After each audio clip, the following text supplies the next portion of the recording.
பிரதமர் நரேந்திர மோடி தூத்துக்குடியில் 550 கோடி ரூபாய் மதிப்பிலான திட்டத்திற்கு அடிக்கல் நாட்டுவதுடன் 4250 கோடி ரூபாய் மதிப்பிலான திட்டங்களை இன்று தொடங்கி வைக்கிறார். 2 நாள் பயணமாக பிரதமர் நரேந்திர மோடி இன்று தமிழ்நாடு வருகிறார். அதன்படி இன்றிரவு தூத்துக்குடிக்கு வரும் அவர் விமான நிலையத்தில் 450 கோடி ரூபாய் செலவில் கட்டப்பட்டுள்ள புதிய முனையத்தை தொடங்கி வைக்கிறார். மொத்தம் 17,340 சதுர மீட்டரில் நவீன தொழில்நுட்பத்தில் கட்டப்பட்டுள்ள விமான நிலைய முனையம் ஆண்டுக்கு 20 லட்சம் பயணிகளை கையாளும் திறன் உடையது. இதனால் தென் மாவட்டங்களில் சுற்றுலாவும் முதலீடும் அதிகரிக்கும்.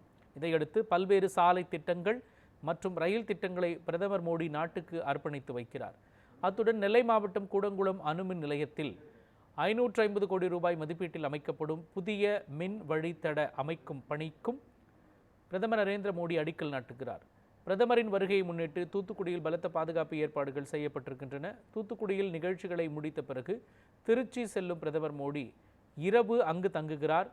நாளை அரியலூர் மாவட்டம் கங்கை கொண்ட சோழபுரம் செல்லும் பிரதமர் அங்கு முதலாம் ராஜேந்திர சோழனை கௌரவிக்கும் வகையில் நினைவு நாணயம் வெளியிடுகிறார். அங்கு நடைபெறும் ஆடி திருவாதிரை நிகழ்விலும் பங்கேற்கிறார்.